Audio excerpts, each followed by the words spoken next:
parked. They don't want it no more. Whatever I give them is what they say they're pretty considerate. But I'm gonna see how much I can offer him, and we'll go from there. He needs that, which I have him. So that's crazy how one man's trash is another man's treasure. These things can go for quite a bit of money. So second to owner. He got it from an older lady. She had it new, and then it reached 250,000 miles almost. He has no records. He's never done any timing belt or water pump in it. Car itself is really good condition. He just did 4 brand new tires, and the reason it's parked is because they broke the lug nuts in the back. They broke the lug nuts, the studs broke, and so he says he only has 2 on the rear tire, and they put a washer in it so they can tighten it because it wouldn't tighten. They're busted. They have to be replaced. So he said whatever I want to offer him, he just wants the car gone. So we're gonna see if we can make a deal, and I'll see if I can load it up, take it home, fix the rear lug nuts, and flip it. So I ended up buying the car from him. I'll show you guys what he was talking about. So they broke these lug nuts. You can see there. They added a washer right there. I don't know why, but that's crazy how Le Schwab would do that. They're a well-known. See the washer? They added a washer because the lug nuts broke. So yeah, the studs broke. So it's got all 4 new tires. He said he went to go put the tires on, and that's what happened. And what's even crazier is that the car sat right there. It sat there for the longest time. And that CRV, I'm not sure, but I think that was my brother's CRV, because he said he just bought it. He just bought that for his daughter. He said, I just bought that for my daughter. She was driving this car, and I was going to put new tires all around. It's a clean title. I thought it was branded, but no. It's a clean title. 2000 Honda Civic EX 4-door automatic.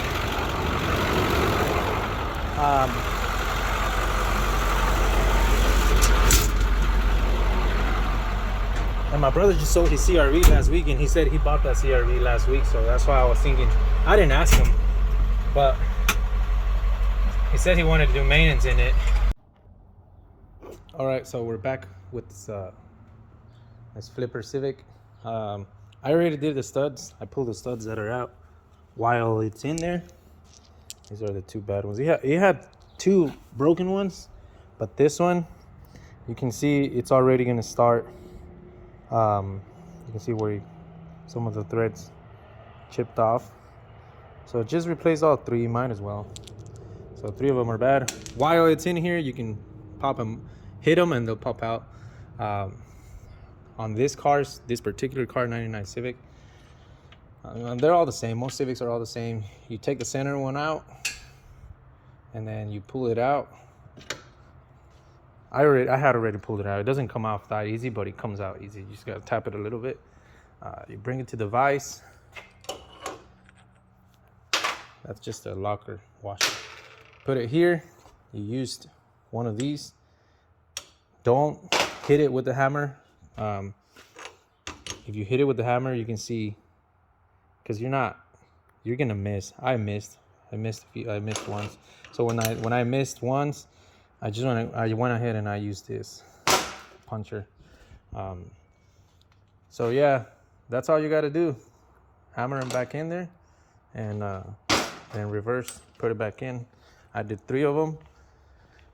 Another method is if you can't get it, if you don't have the tools or you don't have the socket, what a lot of people do is they use a make sure it goes all the way in.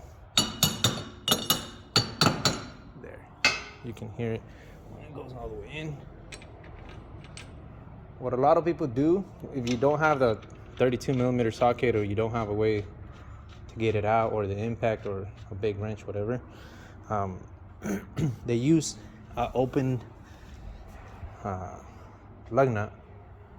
Just use an open lug nut. The first one, actually, I did it. You can see it like that, and it worked fine. You just use an open lug nut, and you tighten it all the way, and it pulls it through. It locks it. It stops. But it's not the safest way to do it. It's not. You're having a 50-50, because a lot of times it'll start cross-threading again. It'll start stripping because it's too much.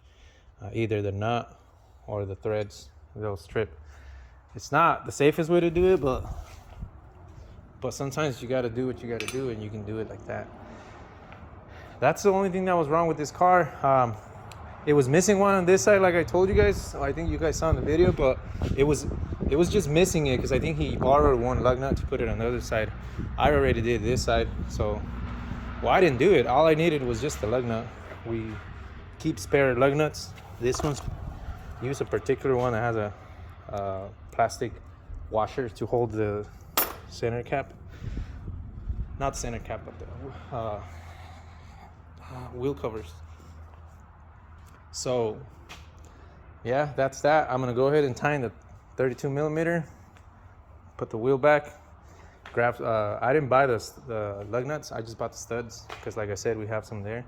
And then I'm gonna put it back on, wash it, and vacuum it from the inside, and that's pretty much it. Like I said, it sucks how two lug nuts, because he said, because it was two of them like this, not across, because there was two of them like that, the wheel wobbled, and I saw it when I was unloading it from the tow truck. I saw the wheel kind of moved a little bit. So yeah, that's crazy. It was crazy how they parked the car because of two lug nuts. They're so easy to do. He said he was gonna buy the whole hub. When they say the hub is, like I said, they just pull this out, the whole hub comes out, and you can buy that with the lug nuts already in it, the studs already in it. So, but they didn't. They decided to sell it. Oh, let me finish this up. So today we're gonna be working on this 2019, I think it's 2019 WRX. It's one of our old friend of ours. What are you guys doing?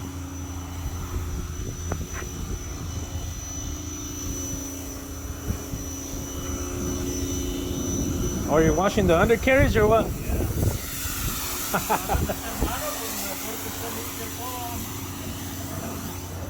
That's Joseph. Anyways, this car belongs to one of our old friends, the OG Joseph. He was a Honda freak back in the days too. The car's in. It came in here because it has a code P0172. It's because it's running rich. He says he doesn't know what's going on with it. It runs rich. A lot of lights in the dash come on, and we're gonna find out. I did a little bit of research, and the reason why it does that is because it says it has a boost leak somewhere, or the PCV valve stays stuck open. There's a lot of reasons why he throws that, so we're gonna dig into them. I'm not gonna record much, so you guys don't get bored. But once I find out, I'll probably record the issue, that way you guys can see what I was talking about. But yeah, he has a lot of boost cuts, I believe, and then it runs rich actually. So literally, the check engine light comes on and everything on the dash comes on. So I'm gonna search for some of the issues that they say they go bad on them, and then if I find them, I'll record them and let you guys know and send it back to him. So that's what we're gonna be doing. The flipper car is already fixed. It's getting washed. It's gonna get detailed, and then we're gonna probably post it up for sale. So that's what we've been doing this week. All right, we'll get to it. to go with Johnny? Toys. Why do you have tears in your eyes? What's your eyes? Why do you have tears? You were crying? Why?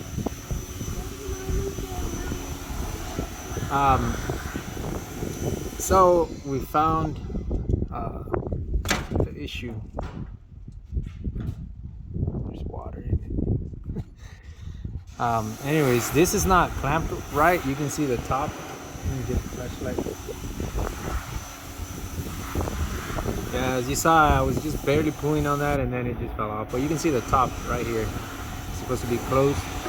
So the top, it's breathing through here. And that's what's triggering. It's got the mass airflow sensor over there. You guys can see it. Right there. Let's see if I can zoom in instead of shoving the phone in. Right there. Mass airflow sensor, it's on this pipe. So if it reads before, like it is right now, it's gonna trigger the check engine light. It's gonna run like crap. So we're gonna go ahead and fix that. I don't know why it's pouring a lot of water. Or actually, that's not water. That's oil. I'm gonna check that out right now. Why it's doing that? I don't see anything else wrong with it. I guess, I mean, most of the turbos, they leak a little bit, but I'm gonna pull this off, see, so I can take a peek in it, because that's a lot of oil. Yeah. So we're gonna clean that out, tighten those back on, and check it out. And then when I'm gonna check the top ones too, the ones in the intercooler. They're notorious to pop out. This one doesn't come out because he has a bracket right here. So I don't need to take it out. I just need to tighten it.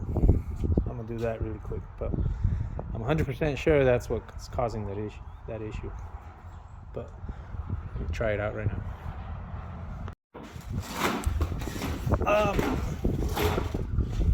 I found out that this is too small. So this dude has it, he clamps it over here, but by the time he clamps it over here, it doesn't reach. So it's too small. Yeah, it's too small, so it's like barely getting it. If you do it over here, then this pops out, so it's breathing through the top. I caught it breathing through the top, so I'm gonna go ahead and just use another one. I have another one here, and that's more like it. Yeah, it's like almost, not half, but almost there. Yeah, I'm almost 100% sure that's what it is, because it's running rich, and running rich obviously is a mass airflow sensor. The mass airflow sensor is over here by the wheel well. So, all right, so we're just gonna switch this fitting, and then we'll make some pulls. No, I mean in the car.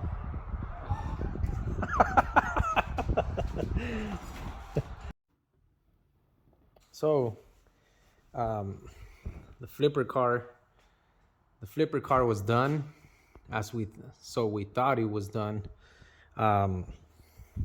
We were gonna go test drive it because we were all done with it.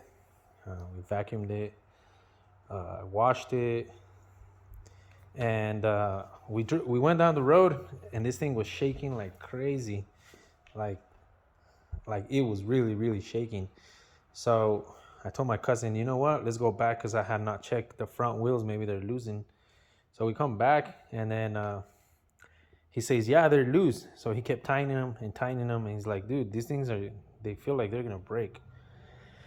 So to find out, long story short, we put the car in the lift again, and I told him maybe a wheel's bent, let's just check out the wheels. So we put the car on drive while on the air, and the tires were wobbling like no other. We didn't record a video, we should have, but the tires were wobbling like really bad. As we started breaking them loose to see what was wrong, if the wheel was bent, they all snapped again. Well, and this one, two of them snap. Two of them snap, and then on this one, all three of them snap, and then this one's already cross-threaded. So the back ones are fine. We took all of them out. I guess what I'm trying to tell you guys is, even if the wheels look like they fit, like this guy, he said he bought off all 4 brand new tires. We are thinking that he bought the tires and wheels probably brand new. Maybe they told him they were brand new, but the wheels are not for this car. Long story short, those wheels are for something else. The center does not. The center is small, so they rub, or not they rub, but they hit. This, you can see it here. I don't know if you can catch it, but you can see it. It doesn't sit all the way here. And they try to make them work. When we took the back one off, we found that out. I don't know what they were thinking, but yeah, that's not how you do it, guys. This is literally sketchy and dangerous. So yeah, they have that. We found them in the other front ones too, but we took them off. They were trying to make those wheels work, but they're not. We're thinking these are Mazda wheels, because I know that the Nissan Sentras, the centers are big. The Nissan Sentra wheels will fit anything, but then again, nothing fits in the Nissan Sentras, because the center bore is a lot bigger on the Nissan Sentra. So the Nissan Sentra wheels fit on anything, but nothing fits the Nissan Sentras. Like, I'm talking about stock wheels, like these stock wheels, nothing will fit it. This ones, I think they're Mazdas. I see a logo, and I think these are Mazdas. So, yeah. So, I had some wheels in the back. I found some wheels in the back, and we're going to use those wheels. We're going to dismount those tires and mount them over here. So, that's what we're going to do. And then, yeah, that's why we test drive them, so we know that when we sell them, they're running right. It would have, if I would have taken his word and just replaced those 2 on the back, it would have been a catastrophic. It would have been embarrassing when somebody would have test drove this thing. And I mean, all of them, you couldn't, by the time we hit the highway, because we live on the dirt road, by the time we hit the highway, it was 20 miles an hour, and this thing was vibrating like no other. So yeah, put it back in here. Now I got to replace all 4. I'm just going to replace all 4. 4 on the front, 4 on the other side. The back ones are fine. And switch the wheels, switch those tires to the other wheels, the Honda wheels, and then get it going. So that's going to sit there for a bit. Tomorrow I got to go to Washington. There is a Honda Fest in Kent on this Sunday, and we're trying to go over there with my cousins. But tomorrow we're going to go over there. Then we are going over there, and we're going to do something else. And then on Sunday, he has his car, and we're probably going to go to Honda Fest. Not sure yet, depending how tired we are, but that's the plan, at least. If we do end up going, I'll record some videos and load him up, see how his car does at the quarter mile. He's never run it at the quarter mile. He's always just ran it at the 1/8. So he's kind of excited to do that. But we'll see. That's it for this video. Stay tuned. We'll see what else we can work on. Show you guys more. All right.